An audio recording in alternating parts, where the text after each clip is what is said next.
الطیبین الطاہرین وصحبہ الاکرمین اجمعین اما بعد قال اللہ تبارک و تعالی فی القرآن المجید والفرقان الحمید فاعوذ باللہ من الشیطان الرجیم بسم اللہ الرحمن الرحیم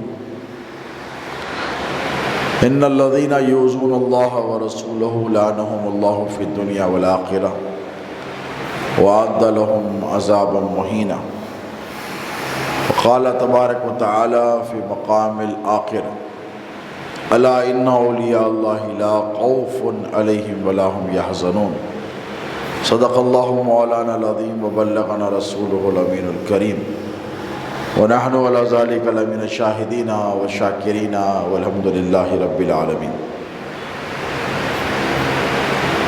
محترم و معزز و مکرم برادران ملت اسلامیہ، پچھلے کئی دنوں سے ہندوستان کے مسلمان ایک عجیب اضطراب اور بے چینی کی کیفیت میں ہیں۔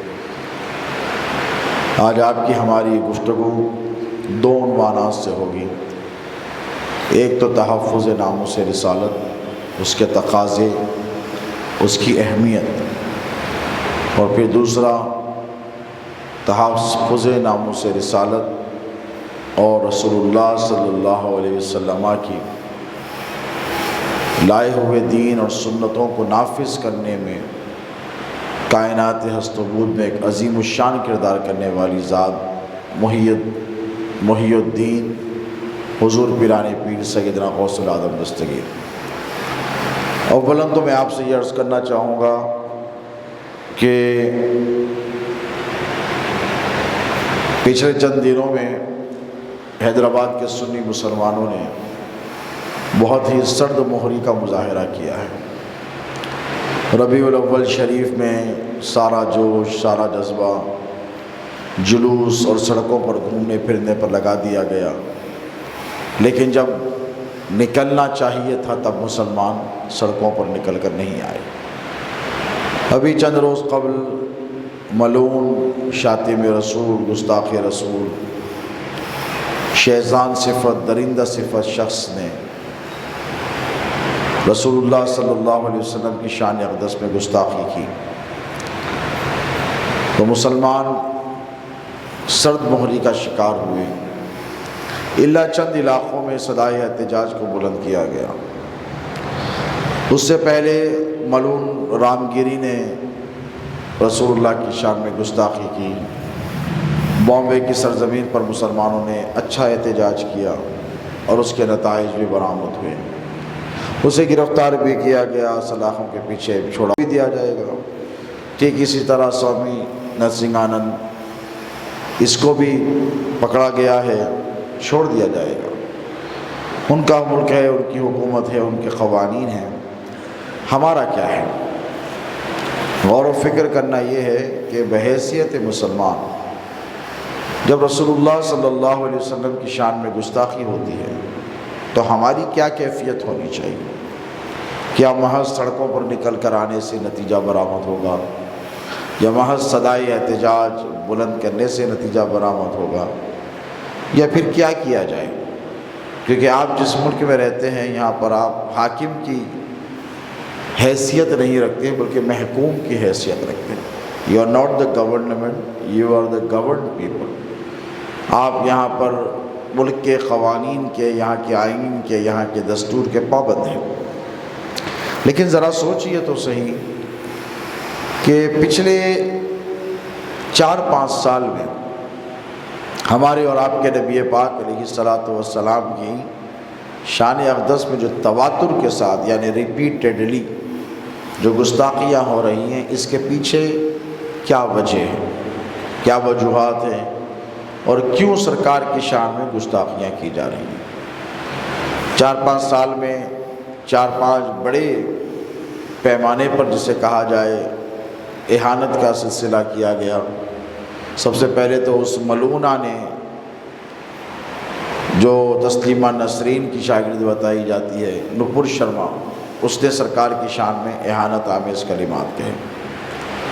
اس کے بعد یہی ناتی نرسنگ آنند نے اس نے بھی کی تھی۔ پھر راجہ سنگھ نے حیدرآباد کی سرزمین پر حضور کی شان میں نازیبہ کلمات ادا کیے۔ اللہ جزائے خیر دے ان جیالے نوجوانوں کو جو 5-6 روز تک مسلسل سڑکوں پر بیٹھے رہے، اور پھر اسے پی ڈی ایکٹ کے تحت 3-4-6 مہینے کے لیے اندر بھی ڈالا گیا۔ ایک اچھا سبق مسلمانوں نے اس کو سکھایا۔ اس کے بعد پھر ابھی حالیہ دنوں میں اس نے پھر نرسنگ آنند نے ہمارے اور آپ کے نبی پاک علیہ السلام کی شان میں ایسے جملے ادا کیے جس کا کہا جانا بھی میں درست نہیں سمجھتا، آپ بہتر جانتے ہیں۔ اب ذرا سوچئے کہ یہ گستاخی کیوں کی جا رہی ہے؟ مسلمانوں کو مسجدوں سے نہیں روکا جا رہا ہے، روکا جا رہا ہے آپ جمعے کے لیے نکل رہے ہیں تو کیا آپ کے لیے کوئی رکاوٹیں فراہم کی؟ بلکہ police law and order maintain کرتی ہے، ٹریفک پولیس بھی اپنے کام میں لگ جاتی ہے، نہیں روکا جا، الا یہ کہ اگر سڑکوں پر نکل کر آئیں، مسجدوں میں پڑھ رہے ہیں، نہیں روکا جا رہا ہے۔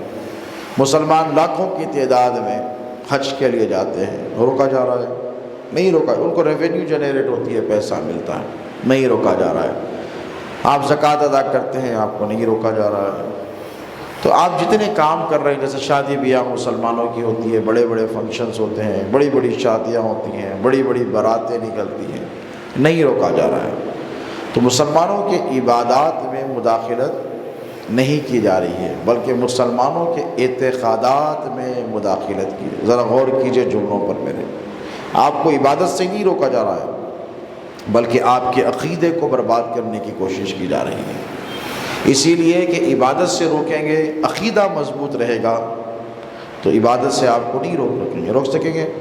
اگر آپ کے پاس پکا عقیدہ ہے اور کامل ایمان ہے تو آپ کو نماز سے نہیں روکا جا سکتا۔ روکا جا سکتا ہے؟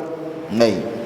آپ کہیں بھی پڑھ لیں گے نماز، آپ سڑک پہ پڑھ لیں گے، آپ گلی میں پڑھ لیں گے، آپ ککڑ میں پڑھ لیں گے، آپ صحرا ڈیزرٹ میں پڑھ لیں گے، آپ جنگل میں پڑھ لیں گے، کہیں بھی پڑھ لیں گے۔ کب پڑھیں گے؟ جب آپ کا ایمان مضبوط ہوگا، جب آپ کا عقیدہ مضبوط ہوگا۔ آپ کو روزہ رکھنے سے نہیں روکا جا رہا ہے، اس لیے کہ اگر روزے سے روکیں گے تو آپ کا ایمان آپ کا ساتھ دے گا، آپ کا عقیدہ کہے گا نہیں میں ہر حال میں روزہ رہوں گا، بیمار بھی ہوں تو رہوں گا، مجھے نہیں روکا جا سکتا ہے۔ بولیے اسی طریقے حج کے لیے جا رہے ہیں، نہیں روکا جا رہا ہے، کیونکہ آپ کے پاس اسلام پر اپنا مال لٹانے کا جذبہ ہے۔ 2, 4, 5 لاکھ بھی ہوتے ہیں، آپ خرچ کر کر حج کو چلے جائیں گے، لیکن رکنے والے نہیں۔ گورنمنٹ سبسڈی نہیں دے گی تو پرائیویٹ ٹور سے چلے جائیں گے کہ نہیں؟ اسی طریقے سے آپ کے عبادات میں بظاہر کوئی مداخلت اور انٹرفیئرنس نہیں کیا جا رہا ہے، بلکہ آپ کے اعتقاد کو کمزور کرنے کی کوشش کی جا رہی ہے۔ اسی لیے کہ اعتقاد مضبوط رہے گا تو عبادت ہوتی رہے گی، اعتقاد مضبوط رہے گا تو مسجدیں آباد رہیں گی، اعتقاد مضبوط رہے گا تو ایمان مضبوط رہے گا، مسلمان اسلام پر مٹنے کا جذبہ رکھیں گے۔ تو ان لوگوں نے کیا کیا کہ اعتقاد جو مسلمان کی اسلام کی جو روح ہے، کیا ہے بولیے؟ ایک ہوتا ہے جسم اور ایک ہوتی ہے روح۔ انہوں نے دیکھا کہ اسلام کی روح کیا ہے، اس پر تحقیق کی تو ان کو پتہ چلا کہ اسلام کی جو روح ہے وہ محبت رسول ہے۔ کیا ہے بولیے؟ محبت رسول ہے۔ تو ان اسلام دشمن قوتوں نے کیا کیا؟ اس محبت رسول پر حملہ کرنے کی کوشش کی۔ اب محبت رسول کا دامن آپ کے ہاتھوں سے چھڑانا ان کے لیے آسان بولیے نہیں ہے، تو انہوں نے کیا کیا؟ رسول اللہ کی شان میں سوچی سمجھی سازش کے تحت گستاخی اور ڈیروگیٹری کامنٹس کا سلسلہ شروع کیا۔ اب ہوا یہ کہ جو تڑپنے اور مچلنے والے اور باحث مسلمان تھے اور زیرت مسلمان تھے، یہ تو صدائے احتجاج بلند کرنے لگے، لیکن جو کمزور ضعیف الاعتقاد مسلمان تھے انہوں نے کیا کیا؟ دیکھیے اب مسلمان ڈیوائیڈ ہو گئے۔ کل یہ رات میں ایک جلسہ ہوا خلوت میں، نوجوان بچوں نے رکھا تھا، میں بھی گیا تھا، اس جلسے میں شرکت کی۔ مجھے بڑا افسوس ہوا کہ 50 آدمی نہیں تھے۔ بھائی 500 آدمی کا ہال ہے، وہ 50 آدمی بھی وہاں پر جمع نہیں ہوئے۔ کیوں نہیں ہوئے؟ اس لیے کہ اب مسلمانوں کو انٹرسٹ نہیں رہا ہے۔ یہ بڑے افسوس کی بات ہے اور بڑا افسوس کا مقام ہے کہ رسول اللہ کی محبت میں ایک جلسہ رکھا گیا صدائے احتجاج بلند کرنے کے لیے، اور ایسا نہیں کہ حیدرآبادیوں کو خبر نہیں تھی، سوشل میڈیا پر ڈالا گیا، کوئی آرگنائزیشن کے بچوں نے رکھا تھا، لیکن بالکل پبلک نہیں، 50 آدمی میں۔ اور اگر یہی کوئی ولیمے میں، شادی میں، تقریب میں، نکڑ کے جلسے میں چھچورے قسم کے سیاسی لیڈر ہوتے ہیں، ان کی تقریروں میں دیکھیں 5-5 10-10 ہزار آدمی جا کر بیٹھتے ہیں، کیوں؟ انٹرٹینمنٹ مل رہا ہے۔ تو بات یہ ہے کہ ایسا محسوس ہونے لگا ہے کہ مسلمانوں کا عقیدہ اور جو محبت رسول کا جو جذبہ ہے یہ مدھم پڑتا چلا جا رہا ہے، یہ ویک ہوتا چلا جا رہا ہے۔ اس کی وجہ کیا ہے؟ ایک وجہ یہ ہے کہ یہود اور نصارہ عیسائی یہی چاہتے ہیں کہ مسلمانوں کے دلوں سے رسول اللہ کی حرمت نکال لی جائے، رسول اللہ کی محبت نکال لی جائے، رسول اللہ کی تعظیم نکال لی جائے، رسول اللہ کا ادب نکال لیا جائے، رسول اللہ کا احترام نکال لیا جائے۔ اسی لیے کہ ان کو معلوم ہے کہ جب تک مسلمانوں کے سینوں میں محبت رسول کی شمع فروزاں رہے گی، جلتی رہے گی، مسلمانوں پر کوئی غالب نہیں آ سکتا۔ ان کو خبر ہے کہ جب تک رسول اللہ کی محبت مسلمانوں کے دلوں میں جلوگر رہے گی، مسلمانوں کے ہاتھوں سے اسلام کا دامن یہ چھڑانے میں ناکام ہوتے رہیں گے۔ نہ نماز چھڑا سکیں گے، نہ روزہ چھڑا سکیں گے، نہ حج، نہ زکوٰۃ، نہ لا الہ الا اللہ محمد رسول اللہ کے ترانے رکوا سکیں گے۔ تو انہوں نے کیا کیا؟ انہوں نے دیکھا، بہت سوچا سمجھا، اور سازش کے تحت انہوں نے یہ طے کیا کہ مسلمانوں کے دلوں سے رسول اللہ کی محبت کو نکال دیا جائے۔ تو یہ شوشے چھوڑے گئے گستاخ رسول کے، اور یہ گستاخوں کو تیار کیا گیا، یہ مکر اور دجل اور فریب کے ٹولے کو تیار کیا گیا۔ آج سے 100 سال پہلے یہودیوں نے یہی مسلمانوں کے دلوں سے رسول اللہ کی محبت کو نکالنے کے لیے آل سعود کو استعمال کیا۔ وہابی ازم کا فتنہ اسلام میں انٹروڈیوس کروایا گیا، اور اس وہابی ازم کی جو بنیاد تھی، یہ وہابی ازم کی بنیاد کیا تھی؟ بولیے۔ یہ نماز سے نہیں روک رہے تھے، روزے، حج و زکوٰۃ سے، یہ تو پڑھا رہے تھے، زبردستی بھی پڑھوا رہے تھے۔ اپنے تو اپنے پرائے، اگر کوئی دیگر مذاہب کے لوگ بھی سعودی میں ہوتے تو زبردستی ان سے بھی نماز پڑھوائی جاتی تھی۔ ارے بھائی میں مسلمان نہیں ہوں، نہیں ہے تو کیا ہوا، ہماری کنٹری میں تم کو نماز پڑھنا پڑے گا۔ تو یہ قرآن کی تعلیمات کے خلاف عمل کرتے تھے، کیونکہ اللہ فرماتا ہے لا اکراہ فی الدین، دین میں کوئی زبردستی نہیں ہے، there is no compulsion in religion of Islam، لیکن وہ زبردستی کرتے تھے۔ لیکن ان کے فتنے کی اساس کیا تھی؟ دیکھیے آپ ذرا غور کیجیے، اور کرنا بھی چاہیے، کیونکہ یہ فتنے پھر سے نمودار ہو رہے ہیں ایس آئی او کی شکل میں، اسٹوڈنٹس آرگنائزیشنز کی شکل میں، اور نوجوانوں کو یہ ہڑپ رہے ہیں۔ ان کی اساس کیا ہے؟ آپ غور کیجیے، ان کی فنڈامنٹل بنیادیں کیا ہیں؟ ان کی بنیاد رسول اللہ کی گستاخی ہے۔ ایک وہ گستاخ ہے جو حالت کفر میں کافر کرتا ہے کہ نہیں؟ رسول اللہ کی شان میں گستاخی۔ ایک یہ ہے جو اندر ضرور رہتے ہیں لیکن یہ رسول اللہ کا کلمہ پڑھ کر رسول اللہ کی شان میں گستاخی کرتے ہیں۔ ان کے مقاصد کیا ہیں؟ یہ کہتے ہیں کہ نعوذ باللہ من ذالک، نبی مر کر مٹھی میں مل گئے، یہ آپ کا عقیدہ ہے؟ بولیے نہیں، ہمارا عقیدہ کیا ہے؟ نبی جلوگر ہے، نبی آرام فرما ہے۔ رسول اللہ نے فرمایا، اللہ رب تبارک و تعالیٰ نے پیغمبروں کی اور شہیدوں کے اجساد یعنی جسموں کو مٹی پر حرام کر دیا، یہ حدیث مشہور ہے۔ تو ہمارا عقیدہ کیا ہے؟ کسی ملا کے بتائے پھر عقیدہ نہیں ہے، رسول اللہ کے ارشاد پر ایمان ہے ہمارا، کہ رسول اللہ نے فرمایا، کہ اللہ فرماتا ہے کہ حرم اللہ نے حرام کر دیا ہے علی الارض، زمین کو، کیا ان تاکل اجساد الانبیاء، کہ وہ انبیاء کرام کے اجساد کو نہیں کھا سکتی۔ یہ کس نے کیا؟ ہم نے نہیں کیا نا۔ ہم اگر کرتے کہتے کہ یہ ہماری طرف سے تو اعتراض ہوتا۔ حضور فرمایا اللہ نے کیا۔ کس نے کیا؟ اللہ نے۔ اللہ قادر ہے کہ نہیں؟ بولیے۔ وہ پروردگار جو زمین میں دانا جائے تو اسے سڑنے نہیں دیتا، سڑنے دیتا ہے؟ اگر زمین میں جو چیز جاتی سڑ جاتی تو پھر آپ کھاتے کیا؟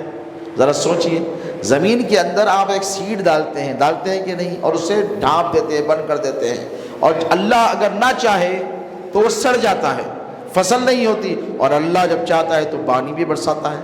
کہاں سے برساتا ہے؟ سمندروں سے پانی اٹھاتا ہے۔ پہلے وہاں تھے ہیٹ کے ذریعے، گرمی کے ذریعے ویپورائز ہوتا ہے پانی، پھر پانی ویپورائز ہو کر وہاں سے آسمانوں میں اڑتا ہے، آسمانوں میں سے اڑتا ہے پھر ہوائیں چلاتا ہے، پھر ہوائیں چلا کر اسے بادل کی شکل دیتا ہے، پھر اس کو ٹریول کرواتا ہے، دنیا کے مختلف علاقوں میں پہنچاتا ہے، اور جہاں پر کسان بیج بوتا ہے اللہ تعالیٰ وہاں پر مینا برساتا ہے۔ اتنا انتظام کرتا ہے پروردگار، ذرا سوچئے آپ، یہ ساری چیزیں ہیں، یہ اس کا ایک پاسٹ ہے۔ کیا ہے؟ اس کا ایک پاسٹ ہے۔ پانی ایسے نہیں برستا، سمندروں میں اللہ تبارک و تعالیٰ 3 حصے پانی رکھا ہے، آپ اتنا خرچ کرتے ہیں پانی پھر بھی پانی ختم نہیں ہو رہا، کیوں؟ 3 حصے اس نے پانی رکھے ہیں پروردگار نے۔ ویپورائزیشن ہوتا ہے گرمیوں میں، پانی اڑ جاتا ہے حباب بن کر، بنتا ہے کہ نہیں بولیے، سٹیم بن کر اڑ جاتا ہے، آسمانوں میں رہتا ہے معینہ مدت تک، جب تک اللہ رکھتا ہے، اسے بادل میں تبدیل کرتا ہے، ہوا سے لے جاتا ہے، پھر ساری دنیا میں اسے پھیلاتا ہے، پھر جہاں کسان بیج ہوتا ہے وہاں پر برساتا ہے تاکہ وہ بیج میں حیات پیدا ہو۔ اور جب بارش نہیں ہوتی ہے، وہ اگر آپ اس میں زمین میں بیج ڈالیں، بارش نہ ہو، بیج سڑ جاتا ہے۔ تو ذرا سوچئے، وہ پروردگار جو آپ کے لیے، کس کے لیے؟ اپنے بندوں کے لیے، جانوروں کے لیے، انسانوں کے لیے اور جاندار اشیاء، جاندار چیزوں کے لیے اتنا انتظام کرتا ہے، اور زمین میں ایک بیج کو سڑنے نہیں دیتا، وہ پروردگار اگر اپنے محبوب کو زمین میں زندہ رکھے تو کیا تعجب کی بات ہے۔ بات بھی سمجھنے کی، بات صرف عقیدے کی۔ ہم کہتے ہیں کہ نہیں، پروردگار قادر ہے، ہم کیا کہتے ہیں بولیے؟ یہ اللہ کے پاور سے ہو رہا ہے، کس کے؟ تو یہ لوگ نہیں سمجھتے، نعوذ باللہ۔ ان کا یہ عقیدہ ہے، یہ مفروضہ عقیدہ ہے کہ جو زمین میں چیز چلی جاتی ہے وہ سڑ جاتی ہے، گل جاتی ہے، نعوذ باللہ من ذالک۔ نہیں، ہمارا ایمان یہ ہے کہ جس شان کے ساتھ رسول اللہ مکے اور مدینے کی وادیوں میں جلوگر تھے، جس شان سے میرے آقا صحابہ کے درمیان، اہل بیت کے درمیان موجود تھے، اسی شان سے بڑھ کے، اس سے بڑی شان کے ساتھ آج گنبد خضرا میں اپنی مرقد مبارک میں آرام فرما ہے۔ ہمارا یہ ایمان اور عقیدہ ہے کہ رسول اللہ کل بھی سنتے تھے، آج بھی سنتے ہیں۔ ہمارا یہ ایمان و عقیدہ ہے کہ رسول اللہ کل بھی دیکھتے تھے، آج بھی دیکھ رہے ہیں۔ ہمارا یہ ایمان و عقیدہ ہے کہ جہاں رسول اللہ کی صدا لگائی جائے حضور وہاں پر ضرور توجہ فرما دے۔ یہ ہمارا ایمان و عقیدہ۔ یہ ہمارا ایمان و عقیدہ کیسے بنا؟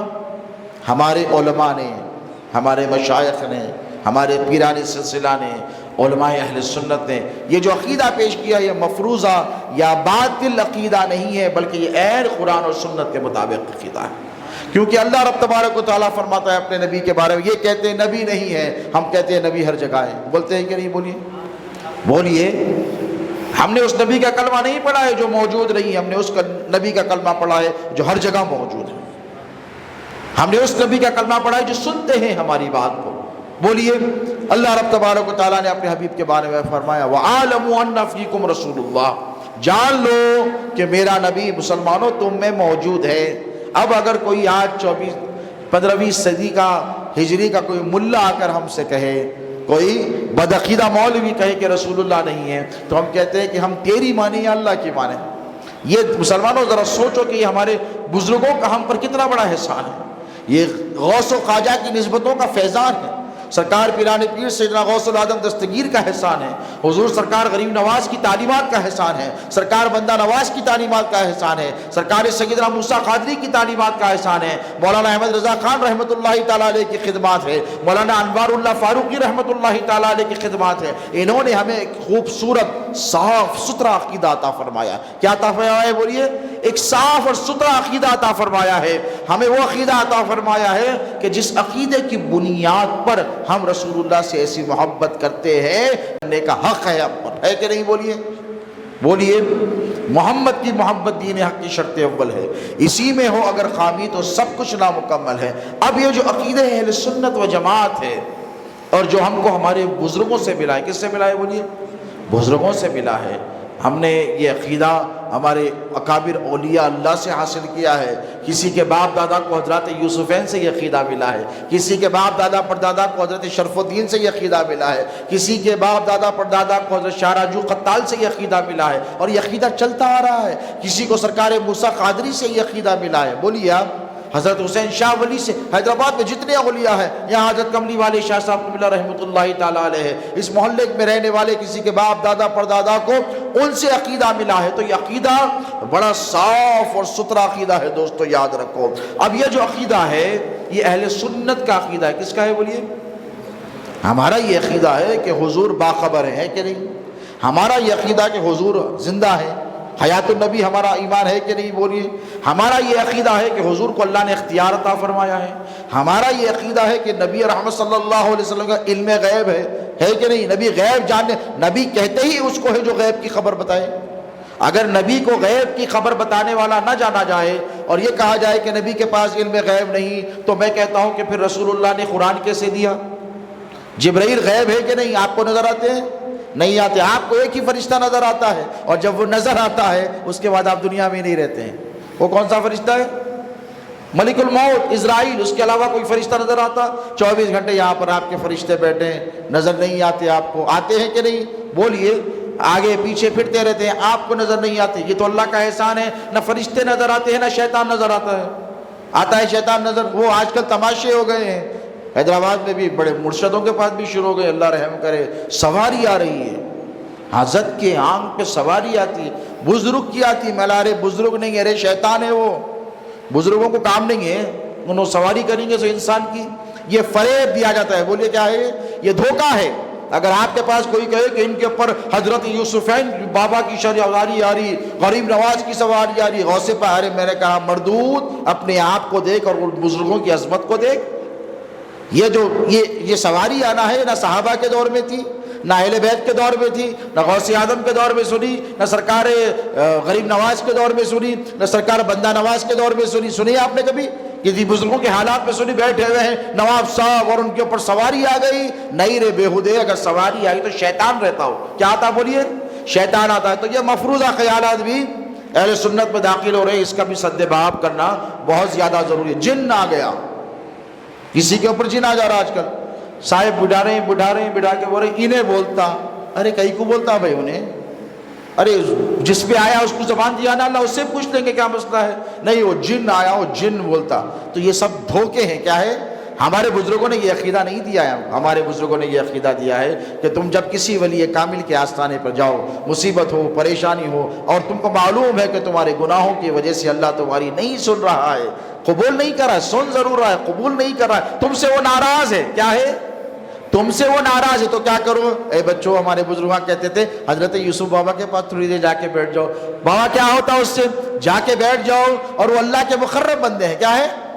اللہ کے مقرب بندے ہیں، اللہ کے ولی ہیں۔ ایسے ولی ہیں کہ اللہ کے خوف میں جب وہ قرآن سنتے یا نعتیہ کلام سنتے تو ان کی آنکھوں سے آنسو نہیں، خون ٹپکتا تھا۔ وہ ایسے اللہ کے برگزیدہ بندے ہیں۔ کیا ہے؟ بولیے۔ حضرات یوسفین اللہ کے ایسے برگزیدہ بندے ہیں، ایسی محبت تھی ان کو، اللہ کی ایسی خشیت تھی، اللہ کا ایسا خوف تھا کہ لوگوں کے آنکھوں سے آنسو نکلتے، ان کی آنکھوں سے خون جاری ہو جاتا تھا۔ یہ ایسی محبت کرتے تھے، اللہ میں اتنے فنا تھے، اللہ کی ذات میں اتنی اطاعت کی، تو کیا اللہ ان کی نہیں سنے گا؟ ہمارا عقیدہ اہل سنت کا کس نے دیا؟ بزرگوں کا۔ یہ ہمارے بزرگوں نے دیا کہ تم ان کے پاس جاؤ اور جا کر کہو حضرت میں بڑا پریشان ہوں، میں آپ کو اللہ سمجھ کے نہیں آیا ہوں، میں آپ کو اللہ کا محبوب سمجھ کر آیا ہوں، میں آپ کو خدا سمجھ کے نہیں آیا ہوں، میں آپ کو عبداللہ سمجھ کر آیا ہوں، میں آپ کو اللہ سمجھ کے نہیں آیا ہوں، میں آپ کو ولی اللہ سمجھ کر آیا ہوں۔ حضرت میں پریشان ہوں، اب جب آپ اللہ کی بارگاہ میں رہیں گے، قرب خاص میں رہیں گے، تو حضرت میرا بھی معروضہ لگا دیجیے، میرے لیے بھی دعا کر دیجئے۔ تو غوث پاک کی 11ویں بھی اس لیے کی جاتی ہے کہ سرکار غوث اعظم دستگیر آپ فرماتے ہیں انا فی حضرتی تقریب وحدی ویصرفنی وحسبی ذوالجلالی، میں اللہ کے قرب میں رہتا ہوں۔ غوث اعظم فرماتے ہیں کہ سب سے قریب کی جو منزل ہے، اس قریب کی منزل میں عبدالقادر جیلانی رہتا ہے۔ ہم 11ویں کر کر ان کو ایصال ثواب کر کر کہتے ہیں غوث اعظم آپ جب اللہ کی قرب کی منزل میں رہیں گے تو پیرانے پیر ہمارے لیے بھی دعا کر دیجئے، ہمارے لیے بھی معروضہ لگا دیجئے۔ یہ ہے عقیدہ اہل سنت۔ کیا ہے بولیے؟ یہ ہے عقیدہ اہل سنت۔ یہ چادر گھاگھر چڑھانا یا صندل چڑھانا یہ ہمارے رسومات ہیں، یہ ہمارا عقیدہ نہیں ہے۔ عقیدہ کیا ہے؟ ہمارا عقیدہ یہ ہے کہ استعانت اولیاء ہمارا عقیدہ ہے۔ اولیاء اللہ استعانت کر سکتے ہیں، اللہ نے ان کو یہ اختیار عطا فرمایا۔ کس نے؟ جب شیطان کو یہ اختیار دیا ہے اللہ نے بھٹکانے کا، تو اہل سنت کا یہ عقیدہ ہے کہ اللہ نے اپنے محبوبوں کو یہ اختیار دیا ہے کہ وہ بچا سکتے ہیں۔ وہ بھٹکا سکتا ہے، یہ بچا سکتے ہیں، وہ بگاڑ سکتا ہے، یہ سنوار سکتے ہیں، وہ ستا سکتا ہے تو یہ سکون دے سکتے ہیں، ہے کہ نہیں بتائیے؟ کیونکہ یہ دونوں پیرالل حکومتیں ہیں۔ اللہ رب تبارک و تعالیٰ نے ایک نظام قائم کر اولیاء الرحمن ایک طرف ہے، اولیاء الطاغوت اللہ رب تبارک و تعالیٰ نے ایک طرف فرمایا ہے۔ تو الغرض قصہ مختصر مسلمانوں، بات صرف اتنی سی ہے کہ عقیدہ اہل سنت جو ہمارے علماء نے ہم کو دیا ہے وہ یہ ہے کہ ہمارا نبی زندہ ہے۔ بولو کیا ہے؟ تو زندہ ہے واللہ، میری چشم عالم سے چھپ جانے والے، ہمارا یہ عقیدہ اور ایمان ہے کہ حضور زندہ ہیں، حضور تصرف فرما رہے ہیں۔ ہمارا یہ ایمان اور عقیدہ ہے کہ یہ ہمارا عقیدہ ایمان مفروضہ نہیں ہے، بلکہ حضور فرماتے ہیں کہ جو میرا امتی جمعے کے روز مجھ پر درود پڑتا ہے، حدیث ہے بتا رہا ہوں، کیا ہے بولیے؟ حدیث شریف بتا رہا ہوں، رسول اللہ فرماتے ہیں جب کوئی میرا امتی خاص طور پر جمعے کے دن مجھ پر درود پڑتا ہے تو کسی فرشتے کی ضرورت نہیں کہ وہ لا کر کہے کہ یا رسول اللہ فلاں امتی نے آپ پر درود پڑھا ہے۔ حضور فرماتے ہیں جمعے کے دن پڑھے گا تو میں براہ راست سنوں گا۔ یہ رسول اللہ کی سماعتیں ہیں، کیا ہے بولیے؟ یہ میرے نبی کا اختیار ہے۔ اللہ رب تبارک و تعالیٰ نے وہ طاقت اور وہ قوت عطا فرمائی اللہ کے رسول علیہ الصلوۃ والسلام کو کہ آپ یہاں مسجد میں بیٹھ کے پڑھے ایک مرتبہ درود شریف، اللہم صلی علی سیدنا محمد وعلی آل سیدنا محمد صلاۃ و سلام علیک یا سیدی یا حبیبی یا رسول اللہ۔ حضور فرماتے ہیں کہ تم نے یہاں پر پڑھا، میں نے وہاں پر سنا۔ یہ تو سوشل میڈیا کا، انفارمیشن ٹیکنالوجی کا دور ہے۔ آج یہ یہود و نصارہ جو سور کھاتے ہیں، جو شراب پیتے ہیں، انہوں نے موبائل فون کی ایجاد کر دی ہے۔ اب اگر کوئی اعتراض کرے بات ممکن نہیں ہے تو میں کہوں گا بھائی یہاں فون لے لا، امریکہ میں 1 سیکنڈ میں بات ہوتی ہے کہ نہیں؟ یہاں کا جلسہ لائیو کر دیا جائے، ساری دنیا دیکھتی ہے۔ تو تمہارا ایمان اور عقیدہ کافروں کی ایجادات اور ان کے اختیارات پر ہے، اور ہمارا عقیدہ اولیاء اللہ کے تصرفات پر ہے۔ یہی فرق ہے کہ تم شیطان والوں کی اتباع کرتے ہو اور ہم رحمان والوں کی اتباع کرتے ہیں۔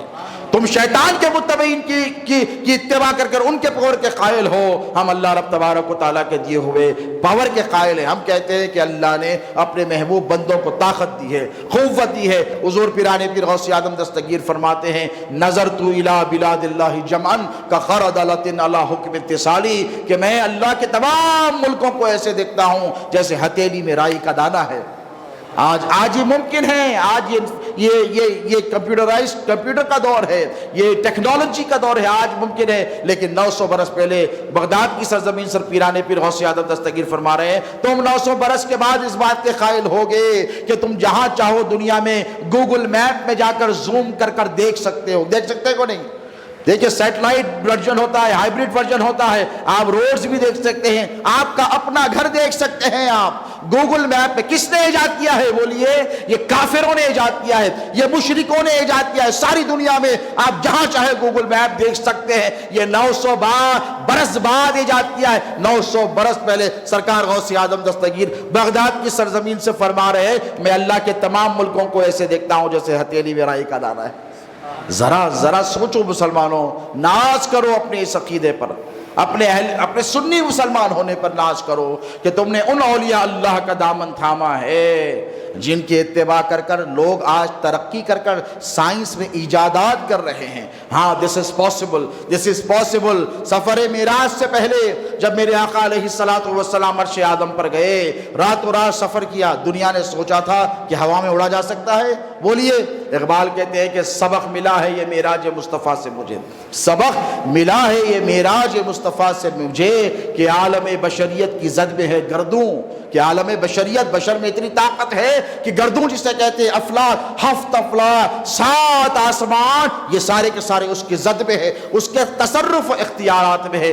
آج دنیا ہوائی جہاز، راکٹ بنا رہی، یہ سب کچھ صدقہ ہے میرے مصطفیٰ کے ایک سفر معراج کا۔ اگر حضور نے سفر معراج نہیں کیا ہوتا تو دنیا کیا ہمت کر پاتی ہے آسمانوں میں اڑنے کی؟ تو مسلمانوں اپنے نبی کی عظمت کو پہچانو۔ کیا کرو؟ بولو عظمت کو پہچانو۔ ایک تو طرف تماشا یہ کہ ایک طرف وہ گستاخ ہیں جو اسلام میں نہیں ہیں، جو کافر ہیں، جو مشرک ہیں، جو یہودی ہیں، جو نصرانی ہیں، جو مجوسی ہیں، وہ رسول اللہ کی توہین کرتے۔ ایک طرف وہ ہے جنہوں نے اسلام قبول کیا ہے، نبی کا کلمہ پڑھا ہے، لیکن اس کے باوجود بھی وہ نبی کی گستاخی کرتے ہیں۔ تعجب ہوتا ہے ان کے ایمان اور عقیدے پر۔ اس سے کیا ہو رہا ہے کہ اگر ہماری نوجوان نسل کو یہ بتایا جائے کہ تمہارا نبی کتنی شان والا ہے تو محبت بڑھے گی کہ نہیں؟ بولیے بھئی، آدمی کسی مجبور آدمی سے محبت نہیں کرتا۔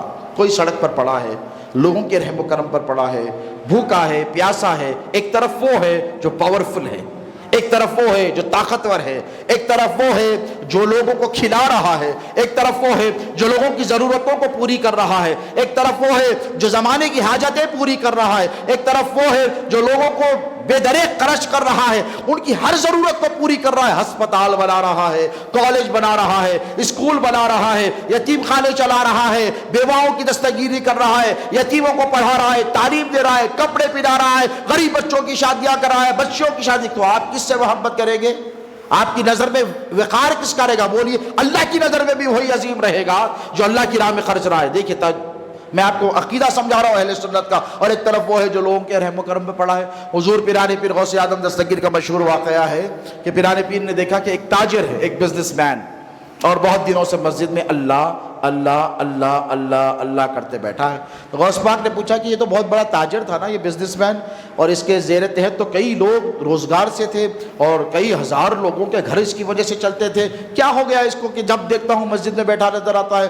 تو مریدی نے کہا سرکار ہمیں خبر نہیں۔ سرکار نے کہا بلا کے لاؤ۔ وہ آیا غوث پاک کے پاس، کہا سیدی شیخ عبدالقادر السلام علیکم ورحمۃ اللہ۔ پیران پیر غوث اعظم دستگیر نے سلام کا جواب دیا، اور اس کے بعد پوچھا کہ تو بڑا تاجر تھا، لوگوں کی ضرورتیں پوری کرتا تھا، ایک خلق خدا تیرے دروازے پر آتی تھی ان کی ضرورتیں پوری کرتا تھا، اور کئی لوگوں کو تو نے روزگار دیا، آج یہ کیا ہے کہ 24 گھنٹے تو مسجد میں بیٹھا ہے، صرف اللہ اللہ کرتا ہے؟ تو کہا شیخ بات اتنی سی ہے کہ میں بڑا تاجر ہوں، میں کاروبار کرتا تھا، میں اپنے بزنس ایکسپیڈیشن پر گیا ہوا تھا، کاروان لے کر، قافلہ لے کر، تو ایک صحرا میں میرا پڑاؤ ہوا، تو میں کونے میں بیٹھ گیا عبادت کرتے ہوئے، اسی اثنا میں میری نظر پڑی ایک مردار سانپ پر جو بیمار ہے، زخمی ہے، زخموں سے چور ہے۔ تو میں سوچنے لگا کہ اس مردار سانپ کو رزق پہنچانے والا بھی تو اللہ ہی ہے۔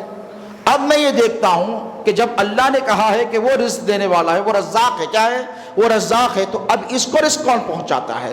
تو یہ کہنے لگا کہ میں اسی سوچ وچار میں دیکھتا رہا، تھوڑی دیر میں نے دیکھا ایک کوا اڑتا ہوا آیا، اور اس نے چونچ میں اپنی کیڑے مکوڑے لیے اور سانپ کے منہ میں لا کر ڈالنے لگا۔ تو میں نے کہا اللہ تو رزاق ہے، تو یقیناً رزاق ہے کہ اس صحرا میں جہاں میرے سوا کوئی نہیں اور اس مردار سانپ کو بھی رزق تو فراہم کر رہا ہے۔ تو میں نے کہا کہ میں تو اس سے بھی برا ہو گیا کہ میں مارا پھر رہا ہوں روزگار کے لیے، دن رات میں مارا پھرتا ہوں، میں تو اس مردار جانور سے برا ہو گیا۔ اور میں نے کیا کیا، جب ساری جائیداد میں نے اپنی خیرات کر دی فی سبیل اللہ کی راہ میں، تب سے میں اللہ اللہ کرتے بیٹھ گیا۔ اب دیکھو قادریو، اپنی نسبت بناز کروں۔ رسول اللہ کے شہزادے نے کیا ارشاد فرمایا؟ غوث پاک نے فرمایا اچھا تو نے اس کی مثال لی جو لوگوں کے رحم و کرم پر پڑا ہے؟ تو کہا ہاں۔ تو غوث پاک نے فرمایا اے شخص، تو اس مردار سانپ کی مثال کیوں بنتا ہے جو لوگوں کے رحم و کرم پر پڑا ہے؟ تو وہ صحت مند کوے کی مثال کیوں نہیں بنتا جو خود بھی کھاتا ہے اور دوسروں کو بھی کھلاتا ہے؟ دل کی دنیا بدل گئی۔ توبہ کیا؟ کہا شیخ ہاتھ آگے بڑھائیے اور میں آپ کی دست پر توبہ کرنا چاہتا ہوں، میں پھر سے تجارت شروع کروں گا۔ روایت میں آتا ہے کہ پھر سے تجارت شروع کی، ایکسپیرینس بزنس میں تھے، ہزاروں لوگوں کو انہوں نے روزگار فراہم کیا۔ تو دوستو یہ ہے سنت۔ اب عقیدہ اہل سنت کی اساس میں آپ کو بیان کر رہا ہوں۔ ایک طرف وہ لوگ ہیں جو رسول اللہ کی تنقیص کرتے ہیں، رسول اللہ کی توہین کرتے ہیں، رسول اللہ کے کمالات کا انکار کرتے ہیں۔ ایک طرف وہ ہے جو ساری زندگی رسول اللہ کے کمالات بیان کرتے ہیں، محاسن بیان کرتے ہیں، حضور کے شمائل بیان کرتے ہیں، حضور کے اختیارات بیان کرتے ہیں، حضور کی سماعت اور حضور کی بصیرت اور حضور کی بصارت کی قوتوں کو بیان کرتے ہیں۔ اب ذرا سوچئے، جیسا تعارف دیا جائے گا، اگر آپ سے یہ کہا جائے کہ آپ کے نبی ہماری طرح تھے نعوذ باللہ، تو نوجوان نسل کو کیا رسول اللہ سے محبت ہوگی؟ نہیں نا۔ آپ سے یہ کہا جائے کہ پیٹ پیچھے کی خبر نہیں تھی نعوذ باللہ، بولیے نہیں نا۔ اگر آپ سے یہ کہا جائے کہ نہیں اے مسلمانوں، ہمارے بزرگوں نے کیا کہا جو حقیقت پر مبنی ہے. بزرگوں نے کہا کہ مسلمانوں اپنے نبی کو اپنی جیسا نہ سمجھو. وہ ان کے بارے میں اللہ نے فرمایا ہے وَمَا أَرْسَلْنَاكَ إِلَّا رَحْمَةً لِّلْعَالَمِينَ. تو اپنے گھر والوں کے لیے رحمت نہیں بن سکتا. اپنے باپ سے چاہتا ہے تو ماں کو ستاتا ہے, ماں کو چاہتا ہے تو باپ کو ستاتا ہے, ماں کا ہوتا ہے تو بیوی کو ستاتا ہے, بیوی سے محبت کرتا ہے بچوں کو ستاتا ہے, بچوں سے محبت کرتا ہے بیوی کو ستاتا ہے, اگر تو رشتہ داروں سے اچھا ہے محلے والوں کو ستاتا ہے. تو اپنے چھوٹے سے مختصر دائرے کے لیے رحمت نہیں بن سکتا. اللہ نے اپنے حبیب کو رحمت للعالمین بنا کر بھیجا ہے. اپنے تو اپنے پرایوں کے لیے رحمت بنا کر کون ہے جو میرے نبی کے مقابلہ کر سکے؟ النبی اولی بالمؤمنین من انفسہم. اے مسلمانوں میرا نبی تمہاری جانوں سے زیادہ قریب ہے. اے مسلمانوں میرے نبی کو کبھی طٰہٰ کہا ہے, کبھی یاسین کہا ہے, کبھی مزمل کہا ہے, کبھی مدثر کہا ہے. اے مسلمانوں نبی تو نبی, میں نے نبی کی زلفوں کی بات کی ہے, نبی کے رخسار کی بات کی ہے, نبی کے چہرے کی بات کی ہے, علم نشرح لک صدرک والے سینے کی بات کی ہے. ارے میرا نبی جس شہر میں قدم رکھ دے تیرے رب نے اس شہر کی قسمیں اٹھائی ہے. یہ ہے مصطفیٰ جان رحمت کی عظمت. اگر یہ عظمت سنائی جائے, یہ بتایا جائے کہ تمہارا نبی مجبور نہیں ہے. لوگ کہتے ہیں ہماری طرح نعوذ باللہ پیٹ پر پتھر باندھتے تھے. ارے وہ تو میرے نبی کی رحمت للعالمین کا صدقہ ہے. حضور نے پیٹ پر پتھر اس لیے باندھے کہ اگر کوئی مسلمان کل کے دن فاقہ رہے تو حضور کی طرف دیکھے. کیوں اللہ فرماتا ہے لقد کان لکم فی رسول اللہ اسوۃ حسنہ. اللہ فرماتا indeed the best of the example for you is in the life of my beloved prophet. تمہارے لیے سب سے بہترین نمونہ حیات میرے حبیب کی زندگی میں ہے. رسول اللہ نے بھوک کیوں برداشت کی مسلمانوں؟ تمہاری خاطر. اگر امت میں کوئی بھوکا رہے تو پھر وہ بھوک برداشت کرنے کا صلہ کہاں سے سیکھے, اسے حوصلہ کہاں سے آئے, وہ سلیقہ کہاں سے سیکھے؟ اگر کوئی بھوکا ہو جائے تو رسول اللہ کے فاقوں کو یاد کر لے. رسول اللہ نے مجبور ہو کر فاقے نہیں رکھے ہیں, میرے نبی نے مختار ہو کر فاقے رکھے ہیں تاکہ تمہیں بھوکے رہنے میں حوصلہ مل سکے. مسلمانوں یہ مت سناؤ کہ نبی نے صرف پتھر باندھے ہیں, پیٹ پیچھے کی خبر نہیں تھی, بلکہ جب مصطفیٰ جان رحمت کی بات آئے عظمت دل میں بٹھانی ہو تو سناؤ. اے مسلمانوں تم اس نبی کے ماننے والے ہو جس نے ڈوبے ہوئے سورج کو انگلی کے اشارے سے پلٹا دیا ہے. تم اس نبی کے ماننے والے ہو جس نے اشارہ کیا تو چاند کے 2 ٹکڑے ہو گئے ہیں. تم اس نبی کے ماننے والے ہو جس نے اشارہ کیا تو سنگریزوں نے کافروں کے ہاتھوں میں کلمے پڑے ہیں. تم اس نبی کے ماننے والے ہو جس نے رات سفر معراج کر کے جنتوں کی سیر کی ہے. اور مسلمانوں تم بڑے خوش نصیب ہو کہ کسی نبی کو اللہ یہ شرف نہیں دیا, تمہارے نبی کو یہ شرف عطا فرمایا ہے کہ تم اس نبی کے چاہنے اور ماننے والے ہو جس نے اپنے سر کی آنکھوں سے اپنے رب کا دیدار فرمایا ہے. اور تم اس نبی کے ماننے والے ہو مسلمانوں جسے اللہ نے شفاعت کا اختیار عطا فرمایا ہے. شفاعتی لأہل الکبائر.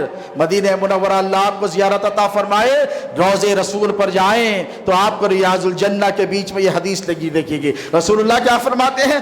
شفاعتی لأہل الکبائر. میری شفاعت متقی پرہیزگاروں کے لیے نہیں ہے. متقی پرہیزگار تو یوں ہی جنت میں چلے جائیں گے. حضور فرماتے ہیں میری شفاعت میری امت کے گناہگاروں کے لیے ہے, جس کا کوئی نہیں ہوگا, جس کا کوئی پرسان حال نہیں ہوگا. میرے سرکار فرماتے انا لہا گناہگار گھبرا مت, تجھے اس وقت تک نہیں چھوڑوں گا جب تک تجھے ہاتھ پکڑ کے جنت میں نہیں لے کے جاتا. اب مسلمانوں ذرا سوچو, اس نبی سے اگر ہم محبت نہیں کریں گے کس نبی سے محبت کریں گے؟ اس نبی کی اگر ہم اتباع نہیں کریں گے کس نبی کی اتباع کریں گے؟ اور سوچو مسلمانوں اس نبی کے گستاخوں سے اگر ہم مقابلہ نہیں کریں گے تو پھر کس نبی کے گستاخوں سے مقابلہ کریں گے؟ کیا صورت دکھائیں گے ہم رسول اللہ کو؟ ذرا سوچئے, سرد مہری کا شکار خدا کے لیے نہ ہوئیے. اگر آپ کو رسول اللہ سے سچی محبت ہے اور آپ سڑکوں پہ نہیں نکلنا چاہتے, احتجاج نہیں کرنا چاہتے, میں اصرار نہیں کرتا, لیکن کیا کیجئے رسول اللہ کی شان میں گستاخی ہوئی. حضرت حسان بن ثابت رضی اللہ تعالیٰ عنہ رونے لگے,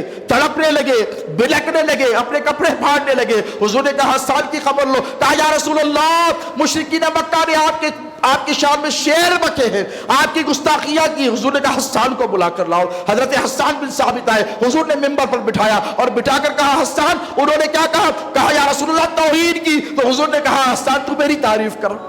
کہا تو میری تعریف کر، تو میری نعتیں پڑھ۔ تو حضرت حسان بن ثابت رضی اللہ تعالیٰ حضور کی نعتیں پڑھنے لگے۔ حضور نے کہا وہ توہین کرے، وہ ان کا کام ہے، توہین کا جواب تجھے دینا ہے حسان، تو میری تعریف کرتے رہے، تو میری نعتیں پڑھتے رہے۔ اور کیا فرمایا؟ ہاتھ پکڑ کر حضرت حسان بن ثابت کا حضور نے فرمایا، اے حسان جب تک تو میری نعت پڑھتا رہے گا، میرے دشمنوں کے بارے میں میرے دشمنوں سے بدلہ لیتا رہے گا، اے حسان جبرائیل امین تیرے ہاتھ پکڑ کر تیری اعانت اور تیری مدد فرماتا رہے گا۔